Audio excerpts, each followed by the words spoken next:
Esta es una pregunta que ya hemos hecho varias veces en varias clases. ¿Crea normas un juez cuando dicta sentencia?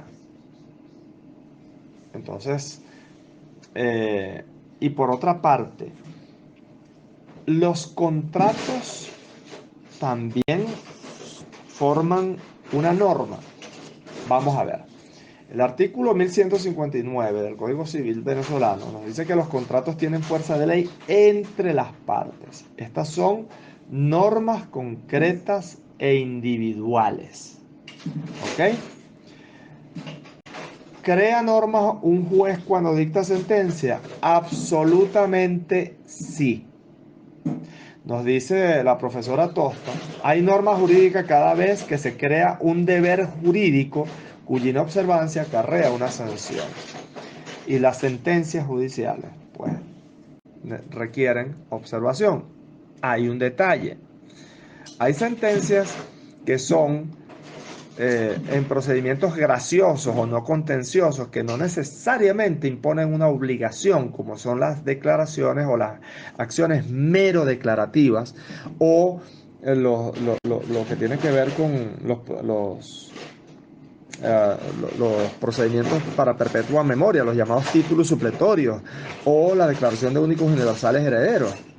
Bueno, ciertamente esos son procedimientos graciosos donde no hubo oposición de ningún tipo y entonces, bueno, eh, no es que se esté creando exactamente una norma, pero de allí pudiera derivarse. ¿Por qué? Bueno, porque si esas sentencias son impugnadas en algún momento y bueno, se da un debate probatorio, allí entonces ya adquiere el poder de la cosa juzgada y eh, es imponible ante terceros quienes tienen que respetar lo allí establecido, con las consecuencias jurídicas que eso tenga. ¿Ok? Entonces, aquí seguimos en lo mismo. Las normas legales se crean aplicando las normas constitucionales, las normas de rango sublegal, de efectos generales, se crean aplicando las normas constitucionales y legales, y las normas de rango sublegal de efectos particulares se crean aplicando normas constitucionales de rango legal. En algunos casos se aplican los reglamentos y entonces allí tenemos que sí, las sentencias son normas jurídicas. De hecho, en criterio de algunos autores, en cada decisión el juez crea, es el verdadero hacedor del derecho. Bueno, es lo que piensan algunos. ¿Okay? ¿Por qué? Porque es el que aplica el derecho establecido por el legislador. Aquí les comparto parte de lo que es la norma constitucional, cómo la propia constitución ordena sus jerarquías. Y el artículo 7 que ya lo hemos leído, y ese es el caballito de batalla, la constitución es la norma suprema y el fundamento del ordenamiento jurídico. Todas las personas y los órganos que ejercen el poder público están sujetos a esta constitución. Es decir, la constitución permea todo el ordenamiento jurídico.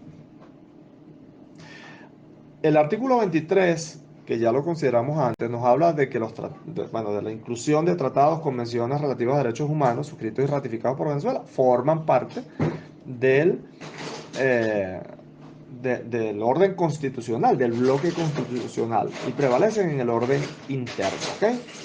Bien, esto, allí tenemos cómo entran a formar parte estos tratados, pactos y convenciones, porque la propia Constitución indica cuál es el procedimiento de elaboración de los tratados, lo pueden repasar, los artículos 150 y 217. La Sala Constitucional, en su sentencia número 1942 del 15 de julio de 2003, nos dice que en materia de derechos humanos, los pactos y convenciones adquieren rango constitucional equiparadas a normas contenidas en la Constitución, las disposiciones de los tratados, pactos y convenciones relativos a los derechos humanos, suscritos y ratificados por Venezuela, que resulten más favorables, ¿okay?, a las establecidas en nuestra Carta Magna y se incorporan al derecho interno. Hay una forma de hacerlo. La Constitución establece cómo se incorporan esos tratados al derecho interno.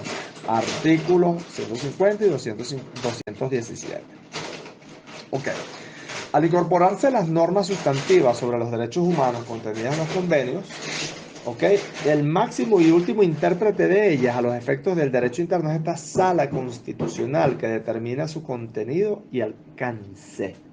Entonces, fíjense, resulta que según esta sentencia de la sala constitucional, esto tiene toda una historia y vayan ubicándose el año en que es, año 2003, recuerden lo que pasó en el año 2002 en Venezuela. Entonces, la propia sala se coloca como última intérprete del contenido y alcance de las normas y principios constitucionales, incluidos los tratados internacionales que vienen a formar parte del bloque constitucional. Resulta así que es la sala constitucional quien determina cuáles normas sobre derechos humanos de estos tratados, pactos y convenios prevalecen en el orden interno, al igual que cuáles derechos humanos no contemplados en los citados instrumentos internacionales tienen vigencia en Venezuela. Entonces, fíjense, ya no es, la Constitución establece en el artículo 23 que esas las normas de los tratados, pactos y convenciones que mejoran las normas constitucionales son de aplicación inmediata y directa por los tribunales y demás órganos del poder público. Es decir, que aplicaría ahí un control difuso de constitucionalidad aplicando los tratados, pactos y convenciones. Pero la sala constitucional dice, no, no es así. Nosotros decidimos cuál es el pacto cuál es la convención que sí se aplica y cuál resulta mejor y cuál no. ¿Por qué? Bueno, porque se autodenomina como la última intérprete, no de la Constitución, sino de todo lo que pase a formar parte del bloque constitucional.